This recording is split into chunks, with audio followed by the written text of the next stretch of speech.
एक कसाई था, सदना। वह बहुत ईमानदार था। वो भगवान के नाम कीर्तन में मस्त रहता था। यहाँ तक कि मांस को काटते बेचते हुए भी वह भगवान नाम गुनगुनाता रहता था। एक दिन वह अपनी ही धुन में कहीं जा रहा था कि उसके पैर से कोई पत्थर टकराया। वह रुक गया। उसने देखा एक काले रंग के गोल पत्थर से उसका पैर टकरा गया है। उसने वह पत्थर उठा लिया और जेब में रख लिया,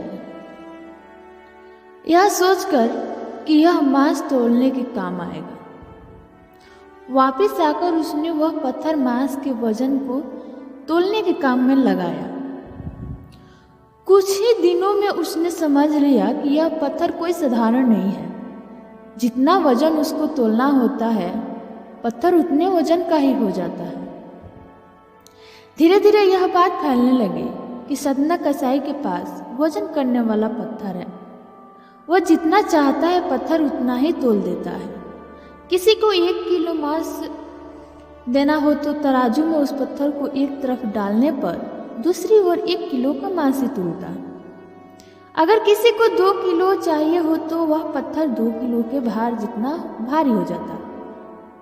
इस चमत्कार के कारण उसके यहाँ लोगों की भीड़ जुटने लगी। भीड़ जुटने के साथ ही सदना की दुकान की बिक्री बढ़ गई। बात एक शुद्ध ब्राह्मण तक भी पहुंची।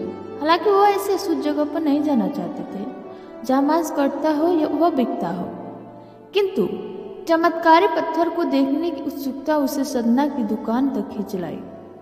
दूर से खड़ा हुआ सदना कसाई को मीट तोलते देखने लगा। उसने देखा कि कैसे वो पत्थर हर प्रकार के वजन को बराबर तोल रहा था। ध्यान से देखने पर उसके शरीर की रुएं खड़े हुए। भीड़ के छटने के बाद ब्राह्मण सदना कसाई के पास गया। ब्राह्मण को अपनी दुकान में आया देखकर सदना कसाई प्रसन्न भी हुआ और आश्चर्यचकित भी। बड़ी नम्रता से सदना ने ब्राह्मण को बैठने के लिए स्थान दिया और पूछा कि वह उनकी क्या सेवा कर सकता है। ब्राह्मण बोला, तुम्हारे चमत्कारी पत्थर को देखने के लिए ही मैं तुम्हारी दुकान पर आया हूँ, या यूं कहे कि यह चमत्कारी पत्थर ही मुझे खींचकर तुम्हारी दुकान पर ले आया है। बातों ही बातों में उन्होंने सदना कसाई को बताया कि जिसे पत्थर समझकर वो मांस तोल रहा है, वास्तव में वो शालिग्राम जी हैं, जो कि भगवान का स्वरूप होता है। शालिग्राम जी को इस तरह गले कट्टे मांस के बीच में रखना, वो उनसे मांस तोलना बहुत बड़ा पाप है। सदना बड़ी ही सरल प्रकृति का भक्त था। ब्राह्मण की बात सुनकर उसे लगा कि अनजाने में मैं तो बहुत पाप कर रहा हूँ।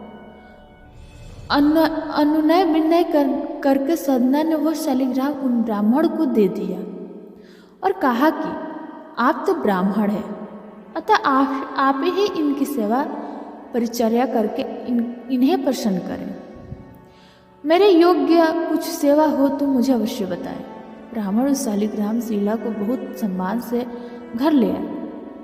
घर आकर उन्होंने शालिग्राम को स्नान करवाया, पंचामृत से अभिषेक किया और पूजा अर्चना आरंभ कर दी। कुछ दिन ही बीते थे कि उन ब्राह्मण के स्वप्न में श्री शालिग्राम जी आए। वो कहा, हे ब्राह्मण, मैं तुम्हारी सेवाओं से प्रसन्न हूँ, किंतु तुम मुझे उसी कसाई के पास छोड़ा। स्वप्न में ही ब्राह्मण ने कारण पूछा, तुम मेरी अर्चना पूजा करते हो, मुझे अच्छा लगता है, परंतु जो भक्त मेरे नाम का गुणगान कीर्तन करते रहते हैं, उनको मैं अपने आप को भी बेच देता हूँ।